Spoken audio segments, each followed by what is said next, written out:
Republican Senator Bob Corker, who is retiring soon, took to the Senate floor to lash out at his fellow Republicans after party leaders blocked his bill to give Congress veto power over certain tariffs imposed by President Trump.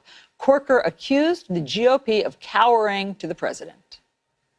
And a lot of them would vote for it if it came to a vote. But no. Gosh, we might poke the bear. It's a language I've been hearing in the hallways. We might poke the bear. The president might get upset with us as United States senators if we vote on the Corker Amendment. So we're going to do everything we can to block it. Well, we'll do what we can do, but my gosh, if the president gets upset with us, then we might not be in the majority. And so let's don't do anything that might upset the president.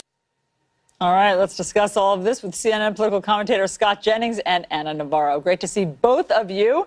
Scott, are Republicans afraid of President Trump? Well, I think Republicans want unity with President Trump because politics is a team sport and unity has produced results, and good results in Washington means good politics for the midterms. What Senator Corker is trying to do here is attach an amendment to a bill that would kill the bill. This is a defense bill, by the way. The amendment would be vetoed by President Trump anyway, and all in the name of blowing up the relationship that Mitch McConnell and the Senate Republicans have built with the White House over the last several months that Republicans are happy with. So I think there's a better venue for this. I understand Corker's point. I'm not a huge fan of tariffs, but this was the wrong venue for this tantrum. Anna, how do you see his message? I think it's too little, too late. Frankly, it's I'm sorry to see that leaders in the Senate like Corker get retirement time courage. Look, I think we are having a deficiency of consistency in Washington and a deficiency of courage, particularly in the Republican Party. Is there a reason for it? Yes. Take a look at what happened last night with Mark Sanford. He lost his primary. This is a guy who in Congress has spoken up against and opposed the president at times, even though he's voted for him 75% of the time. Yesterday, Donald Trump tweeted against him, just in the middle of the election, and he lost his primary. So I think that after they see people like Mark Sanford fall on their sword, you're going to see even more cowering, even more cowardice by the Republicans in Congress. Hey, Scott, I want to move on to the different tone and words that President Trump is using to talk about historically our allies, like Canada, and then Kim Jong-un, who, up until yesterday was considered a murderous dictator who imprisons tens of thousands of his people in gulags and starves them. So listen to this juxtaposition. He gave out a little bit of an obnoxious thing. I actually like Justin. I think he's good. I like him. But he shouldn't have done that. That was a mistake. We have developed a very special bond. He is very talented. Anybody that takes over a situation like he did at 26 years of age and is able to run it and run it tough. All right. So actually, I think he used stronger language against Justin Trudeau, Prime Minister of Canada, than we played right there. He called him weak, other insults. And then with Kim Jong-un, he just said yesterday, he's successful, he's smart, he's funny, he loves his people. Are you troubled, Scott, by the words that the president is using with these different leaders?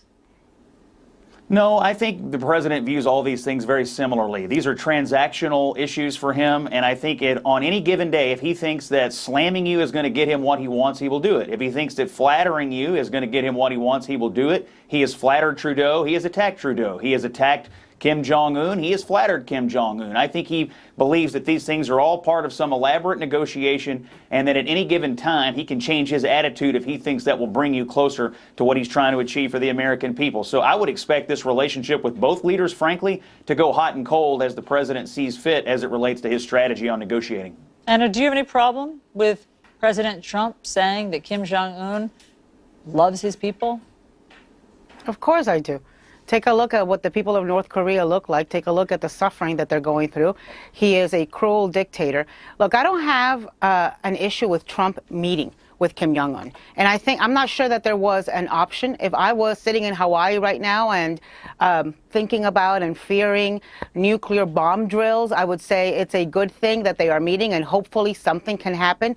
But words matter. It's one thing to meet from a position of strength, like Ronald Reagan often did, and it's another thing to go to North Korea, or Singapore, and practically, just butter him up like if he was a butterball turkey. I mean, this thing was just pretty gross. And Allison, I'm kind of really proud that I'm one of the people on TV today that does not have to bend herself into pretzel shapes, which is a good thing because I ain't as flexible as I used to be 5 years ago.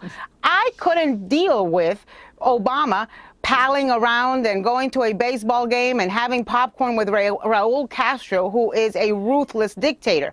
Well, ruthless dictator is ruthless dictator.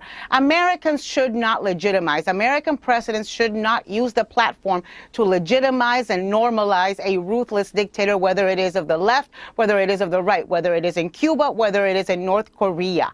It is not about partisanship. It is about American values. It is about what is right and wrong. And so people who are today saying they are okay with Trump palling around with a North Korean dictator who oppresses his people, but 2 years ago were criticizing Obama, shame on them, and vice versa. What about that hypocrisy, Scott?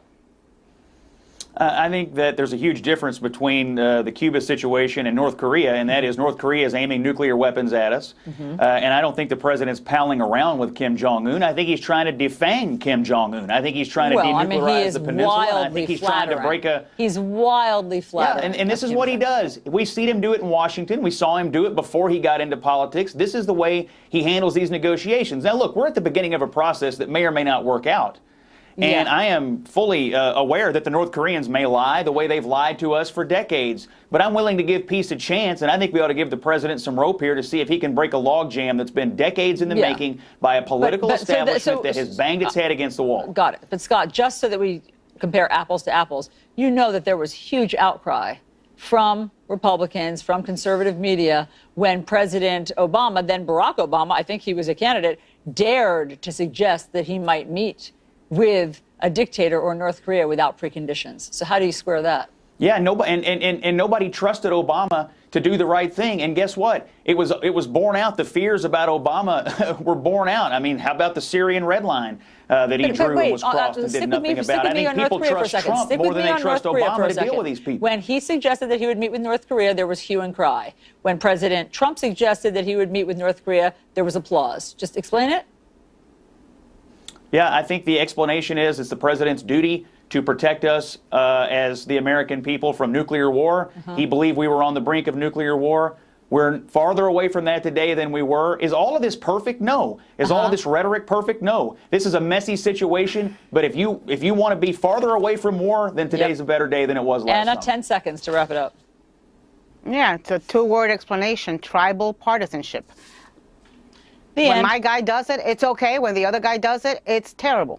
I know. I mean, that is exactly where we are. A dictator is a dictator is a dictator. Tell the Cuban people and tell the North Koreans that there is a difference. Well, Ana Navarro, root for America. We need less nuclear weapons on that peninsula. For explaining. I root for American values. I will not compromise them because there is a Republican in office. Okay. On that note, thank you both very much for that debate.